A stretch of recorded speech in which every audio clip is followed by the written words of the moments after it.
সীতাকুণ্ড, ঝর্ণা, পাহাড়, ঝিরি, মেঘ, কি নেই এখানে। এই অঞ্চলের আনাচে কানাচে লুকিয়ে আছে নানা ঝর্ণার ট্রেইল। আজকের ভিডিওতে এক্সপ্লোর করব ঝর্ণার একটি জনপ্রিয় ট্রেইল, কমলদহ ট্রেইল, যেখানে ছোট কমলদহে দেখব হরিণমারা ঝর্ণা, বড় কমলদহে দেখব রূপসী ঝর্ণা এবং ছাগলকান্দা ঝর্ণা। নামগুলো অনেকটা অদ্ভুত হলেও ঝর্ণাগুলোর সৌন্দর্য কিন্তু বেশ চমৎকার। সাথে থাকছে পাহাড় ট্রেকিং করার দারুণ সব অভিজ্ঞতা। একদিনের ডে ট্যুরে কীভাবে ঘুরে আসতে পারেন এই ট্রেইলটি, তা নিয়ে থাকছে একটি কমপ্লিট গাইডলাইন। সো আর দেরি না করে চলুন গল্পের শুরু থেকে শুরু করা যাক। এইটা হচ্ছে সে হরিণমারা ঝর্ণা। হরিণ আসলে এখানে মরে গিয়েছে। এই বাচ্চা ছেলেটি উপরে উঠে গিয়েছে, এখন নামতে পারতেছে না। এই হাঁটু পরিমাণ, হাঁটু এমনি না এটার নাম নাকি ছাগলকান্দা। এখানে মানুষও কান্দে না, ছাগলও কান্দে না, কিছুই কান্দে না, নাম রাখছে শুধু ছাগলকান্দা। স্বাগত জানাচ্ছি বর্তমান সময়ের অন্যতম জনপ্রিয় মিরসরাই টু সীতাকুণ্ড রেঞ্জের সিরিজ ভিডিওতে। সীতাকুণ্ড চট্টগ্রাম জেলা অবস্থিত, যেখানে ঢাকা থেকে বাস অথবা ট্রেনে করে আপনি খুব সহজে চলে আসতে পারেন। ঢাকা থেকে চট্টগ্রামগামী যে কোনো বাসে করে আপনাকে নামতে হবে সীতাকুণ্ড বাজার। বাজেট ট্রাভেলার হলে মাত্র 110 টাকায় চট্টগ্রাম মেইল ট্রেনে চলে আসতে পারেন, যা রাত 11:30টায় ঢাকা থেকে ছেড়ে সকাল 6টায় সীতাকুণ্ড স্টেশনে পৌঁছায়। এটাই সব থেকে কনভেনিয়েন্ট ওয়ে। কিন্তু আপনি যদি খুব কম সময় সীতাকুণ্ড পৌঁছাতে চান, তাহলে চট্টগ্রামের যে কোনো বাসে করে সীতাকুণ্ড বাজার নামতে হবে। চাইলে ঢাকা টু ফেনীর বাসে করে ফেনী এসে সেখান থেকে লোকাল বাসে করে সীতাকুণ্ড আসতে পারেন। দুইভাবেই ভাড়া পড়বে 500 থেকে 600 টাকা। যেহেতু আমরা বাজেট ট্যুর করছি, সো ঢাকা থেকে চট্টগ্রাম মেইলে করে সরাসরি যাচ্ছি সীতাকুণ্ড স্টেশন। তবে চট্টগ্রাম মেইল ট্রেনে গেলে একটা বিষয় মাথায় রাখতে হবে, এই ট্রেনটি কিন্তু মাঝে মধ্যেই লেট করে, অর্থাৎ সকাল 6টার পরিবর্তে আরও দেরিতে পৌঁছাতে পারেন সীতাকুণ্ড স্টেশন। আসসালামু আলাইকুম, welcome back to another brand new video. অনেক দিন পরে কামব্যাক করলাম, আর এইবারের ব্লগটা আসলে একটা সিরিজ হতে যাচ্ছে, কারণ এই মুহূর্তে আমি আছি চট্টগ্রামের সীতাকুণ্ডতে। ঘড়িতে এখন সময় 10:30। যদি এখানে থাকার কথা ছিল প্রায় সকাল 6টার দিকে, বাট আনফর্চুনেটলি ট্রেন লেট হওয়ার কারণে মোটামুটি আমরা 4 আওয়ার্সের মতো লেট। সীতাকুণ্ড বাজার থেকে 300 টাকায় সিএনজি রিজার্ভ করে নিলাম। এখান থেকে প্রায় 11 কিলোমিটার দূরে অবস্থিত কমলদহ ট্রেইল। সিএনজি রিজার্ভ করার সময় অবশ্যই বলে নেবেন রূপসী ঝর্ণা অথবা বড় কমলদহ ঝর্ণায় যাব। মোটামুটি 15 থেকে 20 মিনিটে আপনি পৌঁছে যাবেন ট্রেইলে। একটা কথা বলে রাখি, সীতাকুণ্ড রেঞ্জের যে কোনো স্পটে সিএনজি করে যাওয়াই বেস্ট অপশন। সেক্ষেত্রে 5 জনের গ্রুপ করে আসবেন, তাহলে খুব কম টাকায় অতি সহজে বাজেট ট্যুর করতে পারবেন। আমরা হচ্ছে ভুলবশত বড় কমলদহ না গিয়ে এখন ছোট কমলদহের দিকে যাচ্ছি। দুইটা যদিও পাশাপাশি, কিন্তু সিএনজি ড্রাইভার আমাদেরকে ভুল করে নিয়ে এসেছে ছোট কমলদহ। এবং এখানে হচ্ছে একটা স্বাগতম লেখা গেট আছে, এখানে মানে টিকিট কাউন্টার আছে। মোটামুটি 15-20 মিনিট ধরে হাঁটছি আমরা, অনেকটা ঝর্ণার কাছাকাছি মনে হচ্ছে ম্যাপ থেকে, তাই বোঝা যাচ্ছে। দেখা যাক আর কতক্ষণ সময় লাগে। আমরা হতাশ, আমরা ছোট কমলদহে এসে আমরা হতাশ। হরিণমারা ঝর্ণা, বিশাল বড় ঝর্ণা, কিন্তু কোনো পানি নেই। এইটা হচ্ছে সে হরিণমারা ঝর্ণা। হরিণ আসলে এখানে মরে গিয়েছে। এখানে পানির যে স্রোত আসলে খুবই কম, তাও হাডুভাঙ্গা থেকে একটু হইলেও বেশি। মানে ছোট কমলদহের মধ্যেই ঝর্ণাটা কিন্তু যথেষ্ট টল, অনেক লম্বা, অনেক উপর থেকে পানি পড়ছে, কিন্তু পানির পরিমাণটা কম। মানে বৃষ্টি খুব একটা না হওয়ার কারণে হচ্ছে পানি খুব একটা বেশি নেই। এই বাচ্চা ছেলেটি উপরে উঠে গিয়েছে, এখন নামতে পারতেছে না। ভয়সে আতঙ্কিত হয়ে রয়েছে। আমি বলতেছি মামুন যাচ্ছে তাকে রেস্কিউ করার জন্য। এবার এই যে জায়গা পাড়া দাও। ও মা গো, সে ওদেরকে ইনস্ট্রাকশন দিচ্ছে, এখানে পাড়া দাও, জাম্প কর নরমালি নামো। হ্যাঁ, নামতে পা দুইটা ছাইড়া দে, নামতেছে পা দুইটা ছাইড়া দে। হ্যাঁ হইছে। মামুন তো নিতে গেছিস, তুই পারবি ওর ভার নিতে?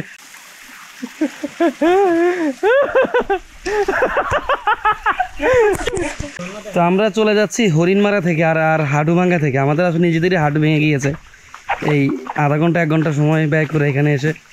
Loss project.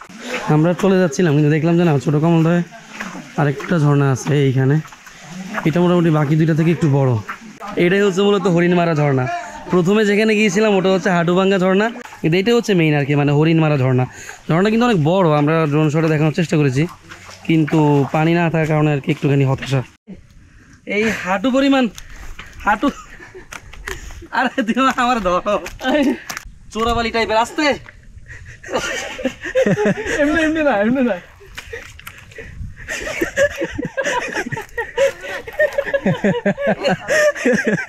কি রে এত ডাবাইলি কেমন? আমি তো বুঝলাম না।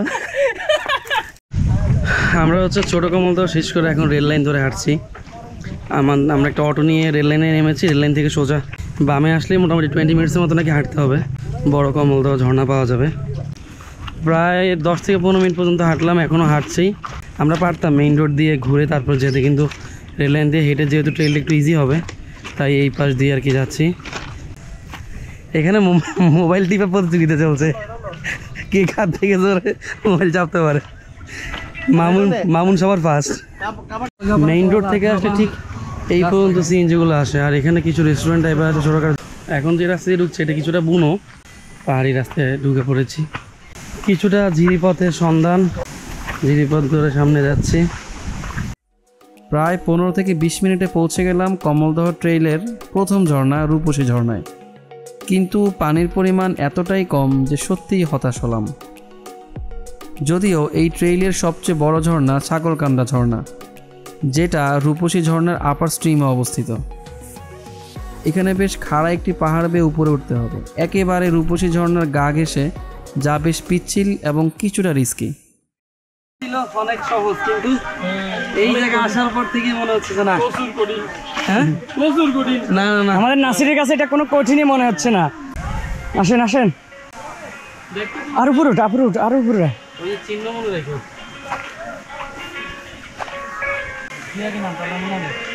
আমার মনে হয় এতটুকুই ঘাম লাগে।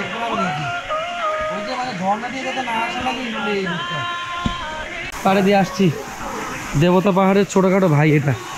ওই ওটা লাভ দিছে এখানে, ও এটা তো ভয়ঙ্কর, আসলে লাভ দেয় এখানে, কারণ এখানে বাইরে হওয়ার কোনো অপশন নেই। এটাই সেই ভয়ঙ্কর কূপ যেখানের মধ্যে ঝাঁপ দেওয়ার পরে দুজন গত সপ্তাহে প্রাণ হারিয়েছে। জায়গাটা আসলে দেখতে ভয়ঙ্কর না, কিন্তু প্রবলেম হচ্ছে পানি পড়ার কারণে এটা অনেকটা গর্তের মতো হয়ে গিয়েছে। মানে এইখানে ঢুকার পরে উঠার কোনো রাস্তা নেই, কারণ এই পাশে সব ব্লক। তো ঝর্ণায় যারাই আসবেন সাবধানতা অবলম্বন করে, অবশ্যই সেফটি ফার্স্ট। আমরা হচ্ছে রূপসী ঝর্ণার আপার স্ট্রিমে আছি। এইখানে একটা কুয়ার মতো আছে যেখানে সবাই গোসল করে, এটা নিরাপদ, এখানে সবাই করতে পারে। বাট ওই যে ওই ঝর্ণাটার গর্তটা হচ্ছে একটু রিস্কি।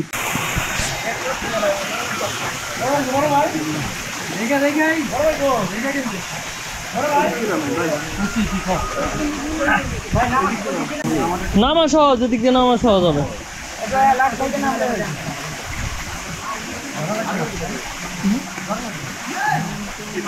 রূপসী ঝর্ণার দিকে যখন উপরের দিকে উঠবেন, মানে ছাগলকান্দার দিকে যাবেন, তখন এইরকম দুইটা ওয়ে পাবেন, ডানে একটা ট্রেইল এবং বামে। অবশ্যই বামেরটা দিয়ে যাবেন। আমরা আসলে রূপসী ঝর্ণায় পানি না পেয়ে অনেকটা হতাশ। আর এরপরে যেই পাহাড়টা পাড়ি দিলাম এটা কিছুটা রিস্কি মনে হচ্ছিল। এখন আমাদেরকে খুব দ্রুত হতে ছাগলকান্দা শেষ করে ব্যাক যেতে হবে, কারণ যদি বৃষ্টি হয় তাহলে ওই পথ দিয়ে নামাটা অনেক বিপজ্জনক হয়ে যাবে।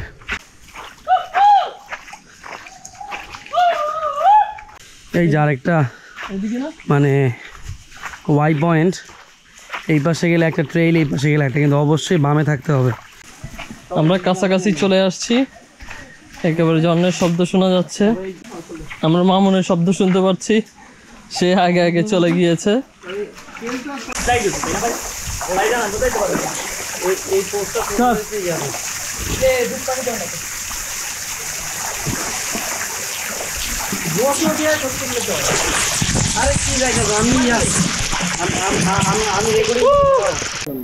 এটাই হচ্ছে সেই ছাগলকান্দা ঝর্ণা, যথেষ্ট ওয়াইড এবং বড়, পানির পরিমাণটা অনেক কম। এখন আমরা এই ঝর্ণায় ভিজবো এবং অনেক বেশি মজা করবো।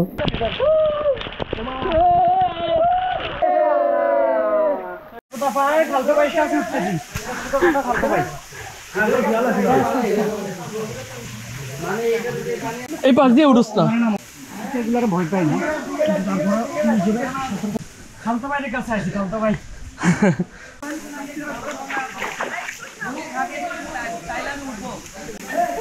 আতিক ভাই আসলে আসেন, ড্রোন নিয়ে আসেন, ড্রোন নিয়ে আসেন। ভেবেছিলাম ছাগলকান্দা পর্যন্ত উঠে শেষ, কিন্তু না, আর উপর উঠতে হবে। জাহিদ বসে থাক, চলে যা, আমরা চলে আসি। ও ধরতে পারছি না তো। আসেন আসেন, দাঁড়ান। তুই পারবি না আমার ধরতে আন্দাজে? এত পিচ্ছিল। উঠেন উঠেন, বাস ধরে ধরে উঠেন, বাস ধরেন না।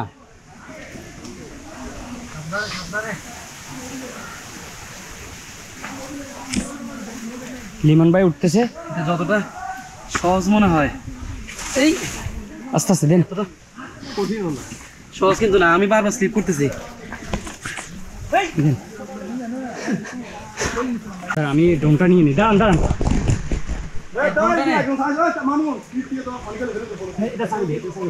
হ্যাঁ চড়ছি।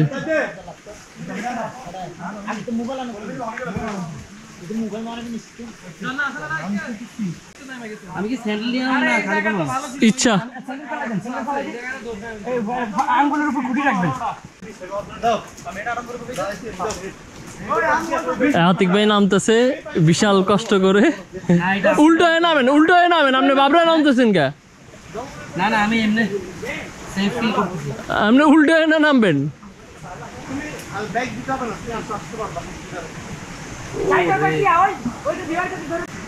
ধরেন এমনি না তো।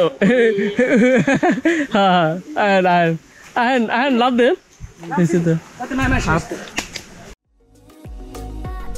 আরেকটু ট্রেকিং করে ছাগলকান্দা ঝর্ণার আপার স্ট্রিমে উঠলে এরকম সুন্দর ভিউ উপভোগ করতে পারবেন। তবে পানির ফ্লো বেশি থাকলে যথেষ্ট সাবধানতা অবলম্বন করতে হবে। এটা ধরলে আবার ছুড়ে দেবে, এটা কি লিগে ছুটবো? হ্যাঁ এনে খাঁচ কাটা আছে। আস্তে আস্তে আস্তে আস্তে এইটা দিকে আর কিছু ধরতে পারবি না। এইটা এইটা এই এই এনে উঠে আসেন না, এই এখানে পাড়া দেন। হ্যাঁ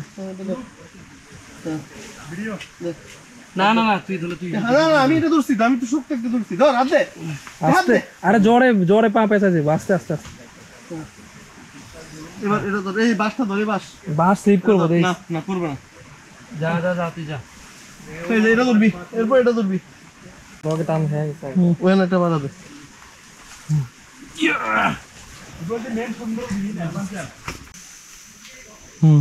নামিন তো।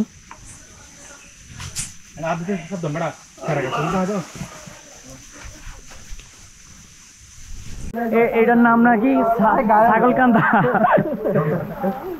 এখানে মানুষও কান্দে না, ছাগলও কান্দে না, কিছুই কান্দে না, নাম রাখছে শুধু ছাগলকান্দা।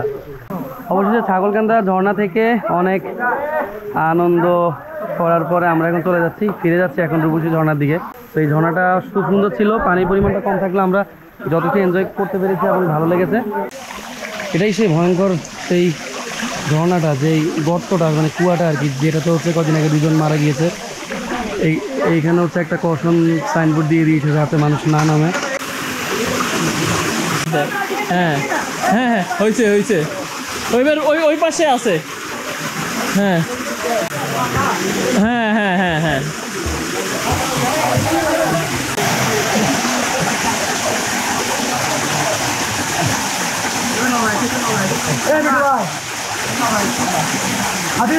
সো কমলদহ ট্রেইলের ভিডিওটা মূলত এই পর্যন্তই। ভ্রমণ করবেন কিন্তু সেফটি ফার্স্ট, নিজের জানমালের নিরাপত্তা আগে। কমলদহ ট্রেইল শেষ হলেও আমাদের সীতাকুণ্ড ভ্রমণ কিন্তু এখনও চলমান। আগামী ভিডিওতে কোনোরূপ ট্রেকিং ছাড়া সীতাকুণ্ড ইকো পার্কের ভিতর দিয়ে সিএনজিতে করে চন্দ্রনাথ পাহাড় পাড়ি দিব। তার সাথে সহস্রধারা এবং সুপ্তধারা ঝর্ণা ঘুরে দেখব। চ্যানেলটি সাবস্ক্রাইব করে বেল আইকনে প্রেস করুন। কমলদহ ট্রেইলের আজকের ভিডিওটি ভালো লেগে থাকলে লাইক দিয়ে শেয়ার করুন। দেখা হচ্ছে পরবর্তী ভিডিওতে, ততক্ষণ পর্যন্ত আল্লাহ হাফেজ। নাসির, তোমার অনুভূতি কি? অনুভূতি ভালো, ভালো লাগছে। রোডের কথা অনুভূতি ভালো।